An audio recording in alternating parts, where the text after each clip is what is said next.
ગરીબી, પોવર્ટી એ બધા પાપનું મૂળ છે. It is a root cause.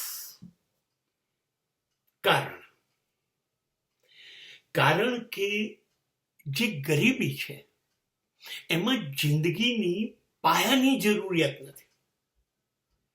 રોટી, કપડાં, મકાન, શિક્ષણ, દવા, આવક આ નથી. કોઈ પણ તબક્કે. હવે એને જીવવું કેમ? એ ભણ્યો નથી, શિક્ષણ નથી, એની પાસે આરોગ્ય નથી, તબિયત નથી, ઘર નથી. 2 સમય ભારતમાં ખાવા મળતું ના હોય, 2 સમય, એવા 60% લોકો છે જેને 2 સમય ખાવાનું નથી મળતું. અને હું ખાવાનું કહી રહ્યો છું સાદું, ભાખરી શાક, રોટલી શાક એ બી નથી મળતું. એની અંદર કઠોળ, શાકભાજી, ફ્રૂટ એવી વાત જ નહીં કરવાની, પોષણની નહીં. સાદી દાળ રોટલી ના મળતી હોય 2 ટાઈમ, એવો આટલો મોટો વર્ગ છે.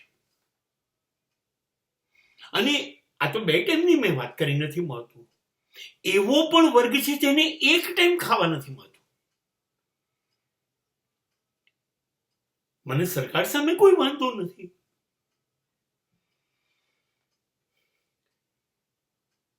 પણ પોતાનું ઘર જ નથી.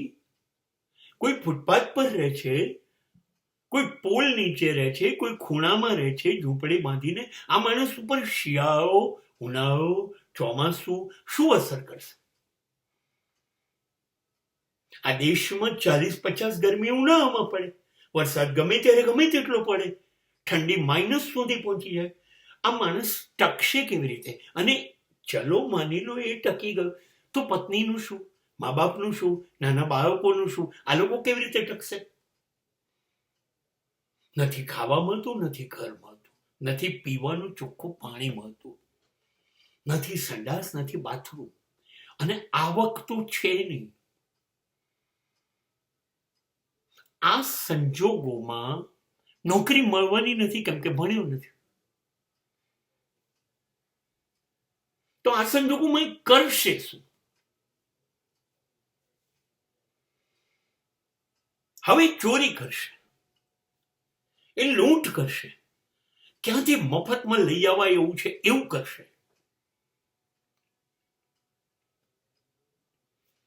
હવે શક્ય બનશે તો એ દારૂ વેચશે. હવે એ જુગારના કે દારૂના અડ્ડાઓ ઉપર કામ કરશે.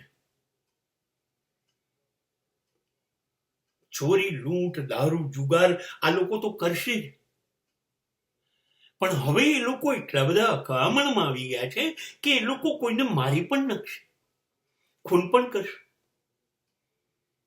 આજે ઉત્તર પ્રદેશ અને બિહારનું કોઈ પણ 15, 16, 17 વર્ષનો યુવાન મુંબઈમાં આવે છે અને એને 10,000, 20,000 રૂપિયા આપો અને બંદૂક આપો અને આવવા જવાની ટિકિટ આપો, એ કોઈને બી ગોળી મારીને જતો રહેશે. 20,000 મળે છે ને. દારૂની એક થેલી, એક બોટલ કોઈના ઘરે પહોંચાડી આવવાની, એને 100 રૂપિયા મળે છે. તો એ જીવના જોખમ પર દારૂ પહોંચાડી આવશે. એ કોઈની સ્કૂટરના ટાયરો ચોરશે, ગાડીઓના ટાયરો ચોરશે, અરીસા ચોરશે, કોઈના ઘરમાંથી કંઈ પણ ચોરશે, હાથ પગ તોડવાના કામમાં લાગી જશે, ચોરીઓ કરશે, મારી પણ નાખશે. ખોટું છે, સાચી વાત છે, પણ એને પણ સાંજે જમવાનું છે ને. કેટલા દિવસ ભૂખ્યો સૂઈ જશે?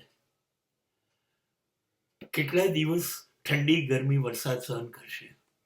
ચલો કરી લીધું તો કેટલા દિવસ બાળકોને ને પત્નીને ભૂખ્યા જોશે? કયો યુવાન પોતાના મા બાપને મરતા જોશે ફૂટપાથ પર? ખોટું કરે છે, કરે છે, કરે છે. પણ મજબૂરી છે ને, જીવવું કેવી રીતે? એટલે જેટલી ખરાબીઓ થાય છે એ શોખથી નથી થતો. મેં એક બહુ સુંદર વાક્ય સાંભળ્યું હતું, कोई भी गुनहगार अपनी मां की पेट से गुनहगार होके पैदा नहीं होता. જન્મીને કોઈ દાઉદ નથી બનતું, જન્મીને કોઈ અબ્દુલ લતીફ નથી બનતું. પરિસ્થિતિ બનાવે છે. પરિસ્થિતિ કઈ છે? ગરીબી. અથવા આપણે વાત કરીએ, એ લોકો જીવ્યા છે અને જીવે છે. કમસે કમ ભારતની મોટા ભાગની વસ્તી, અને ભારત એ પછાત દેશોમાં વિકસિત છે, તો ભારતથી પછાત દેશોની સ્થિતિ શું હશે?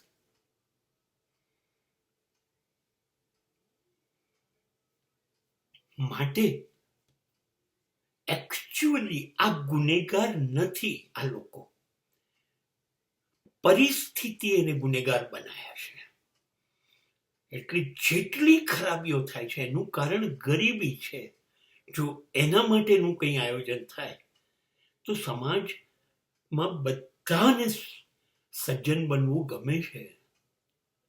કોઈની ઈચ્છા નથી રાવણ બનવાની, દરેકને રામ જ બનવું